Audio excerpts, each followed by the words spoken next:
क्या हुआ जब आत्माओं से घिरे हुए परिवार को खींचकर बाहर ले आए हनुमान जी और आत्माओं की आवाजें सारे शहर में सुनाई दी। भूत प्रेत आत्माओं को ना मानने वाले भी डरकर घर में छिप गए और बजरंगबली का विशाल रूप लोगों के सामने प्रकट हुआ। जानिए आज की इस वीडियो में। यह घटना दिल्ली के दिलशाद गार्डन के इलाके की है। यहाँ मनोहर देव जी के परिवार के साथ भयानक घटना हुई। एक ऐसी भयानक घटना कि आज भी दिल्ली उस घटना से कांपती है। मनोहर जी कहते हैं कि मैं एक ऑटो ड्राइवर बहुत मुश्किल से अपना परिवार चला रहा था।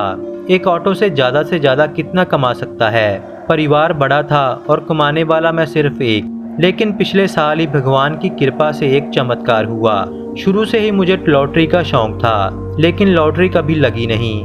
पिछले साल मेरी 50 लाख की लॉटरी लगी और भगवान की कृपा से अब मेरी ज़िंदगी अच्छी होने वाली थी।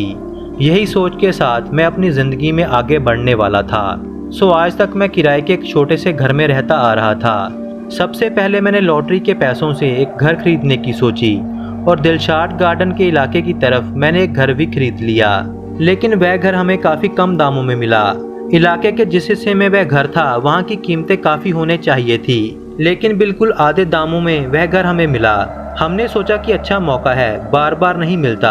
हमने बिना कुछ देखे पूछे वह घर खरीद लिया और हमारा परिवार खुश था और हमने खुशी खुशी गृह प्रवेश किया। हमें घर में रहते अभी 3 दिन ही हुए थे कि मेरी लड़की रात को सोते समय चिल्लाने लगी। जब हमने कमरे में जाकर देखा तो हमारी लड़की बहुत डरी सहमी एक कोने में बैठी हुई थी और उसने बताया कि मेरे कमरे में और भी कोई था। हमें लगा कि यह उसका वहम होगा, लेकिन दिन पर दिन सारे परिवार को महसूस होने लगा कि हमारे घर में कोई ऐसी चीज है जो हमें दिखाई नहीं देती, सिर्फ महसूस हो रही है। धीरे धीरे हमें बहुत अजीब सी आवाजें सुनाई देने लगी और रात के समय हमारे चेहरे पर जोर जोर से तमाचे पड़ने लगे। हमने सारी रात डर डर कर गुजारनी शुरू कर दी।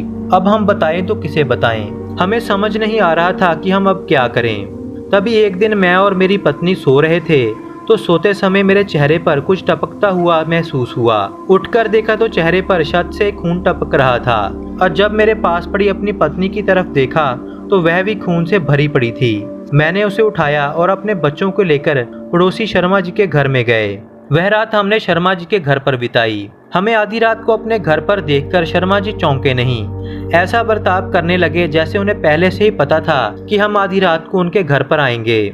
शर्मा जी ने बताया कि यह घर एक कब्र के ऊपर बना हुआ है और अब वह आत्मा किसी को भी इस घर में टिकने नहीं दे रही और वह आत्मा मौत जरूर लेकर रहती है। हमने उस दिन शर्मा जी की बातों पर ध्यान नहीं दिया, लेकिन उस रात के बाद मेरी पत्नी बहुत बीमार रहने लगी। किसी भी डॉक्टर के इलाज से वह ठीक नहीं हुई। रात को आत्मा तंग करती थी, ना तो मेरे बच्चे पढ़ सकते थे और मेरी पत्नी भी मेरे सामने मर रही थी। दिक्कत तो यह थी कि अब मैं घर छोड़कर भी नहीं जा सकता था। फिर मैं एक दिन शर्मा जी के पास गया और इस मुसीबत से बाहर निकलने के बारे में पूछा। शर्मा जी ने कहा कि इसे कोई पुलिस या फिर व्यक्ति खत्म नहीं कर पाएगा। अगर इसी घर में बसना चाहते हो तो बजरंगबली की शरण में जाना पड़ेगा। हनुमान चालीसा मेरे हाथ में देकर शर्मा जी ने कहा कि सुबह शाम सारा परिवार हनुमान चालीसा का जाप ऊंची आवाज में करना। हनुमान जी आपकी रक्षा करेंगे। और हमने ऐसा ही करना शुरू कर दिया। जिस दिन से हमने हनुमान चालीसा पढ़ना शुरू किया, घर में एक भी आवाज, एक भी आत्मा महसूस नहीं हुई। तभी 2 हफ्ते के बाद सारा परिवार बैठकर हनुमान चालीसा का जाप कर रहा था तो एक बहुत भयानक और जोरदार आवाज हमारे घर से आई। एक ऐसी आवाज कि सारे इलाके में वह सुनाई दी और लोग घबराकर घरों से बाहर आ गए।